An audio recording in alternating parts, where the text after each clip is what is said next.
لأجاريهم قلدت ظاهر ما فيهم فبدوت.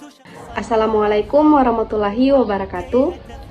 Alhamdulillah, alhamdulillahillazi wassalatu wassalamu ala asrafil anbiya'i wal mursalin Sayyidina Muhammadin wa ala alihi wasabbihi ajmain, amma ba'du. Pertama-tama marilah kita panjatkan puja dan puji syukur atas kehadirat Allah Subhanahu wa taala, karena atas izinnya lah kita dapat atau masih diberikan nikmat kesehatan dan nikmat keselamatan.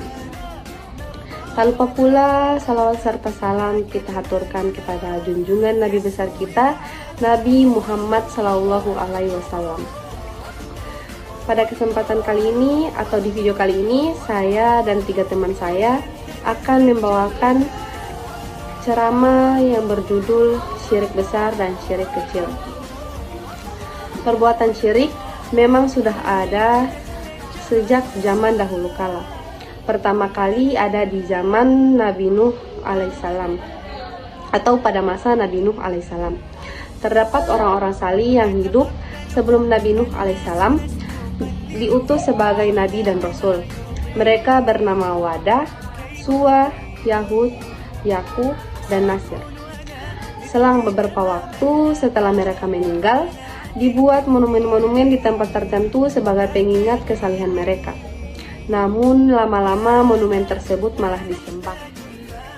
Hingga masa Nabi Nuh alaihissalam pun kesyirikan ini masih dilakukan banyak orang. Hal serupa terjadi pada masa Nabi Muhammad SAW. Berhala-berhala besar yang disembah bangsa Arab kala itu seperti Lata, Uzza, dan Manat.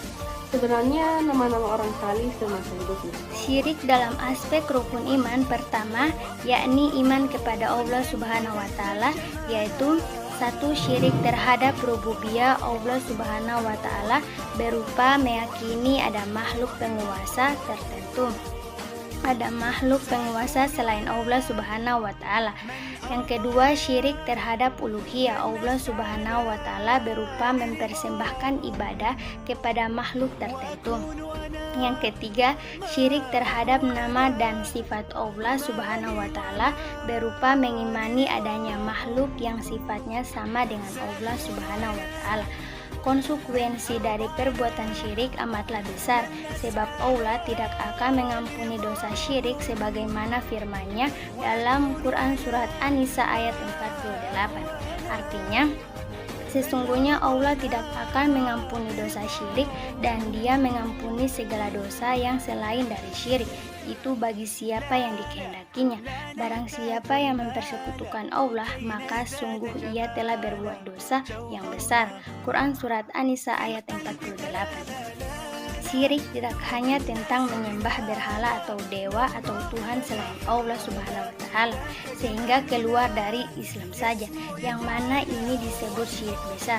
Akibat dari syirik besar amat celaka, yakni mengeluarkan orang tersebut dari agama Islam atau menjadi kafir dan menghapus seluruh amal baiknya.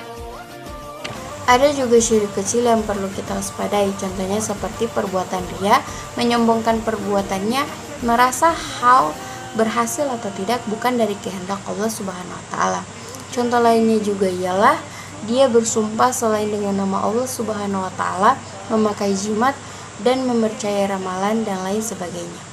Akibatnya tidak sampai mengeluarkan orang tersebut dari agama Islam, melainkan dapat menghapus sebagian amal baiknya. Maka dari itu, agar kita terhindar dari perbuatan syirik, Nabi Muhammad SAW mengajarkan kita sebuah doa.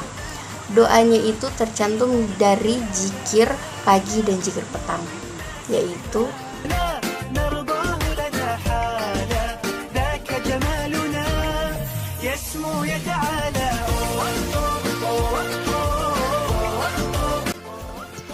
yang artinya, ya Allah, sesungguhnya kami berlindung kepadamu dari menyekutukanmu dengan sesuatu yang kami ketahui, dan kami memohon ampun kepadamu atas apa yang tidak kami ketahui. Hadis riwayat Ahmad. Selain membaca doa tersebut, kita perlu hati-hati dalam mempercayai sesuatu, berkata-kata, dan berbuat jangan sampai menjadi perbuatan syirik. Semoga Allah Subhanahu wa Ta'ala senantiasa menimpahkan petunjuknya pada kita agar selalu berada di jalan yang lurus dan diridhoi. Baiklah, itulah ceramah yang bertemakan syirik dari kami. Bila ada salah kata mohon dimaafkan. Billahi fisabilil haq wastabiqul khairat. Assalamualaikum warahmatullahi wabarakatuh.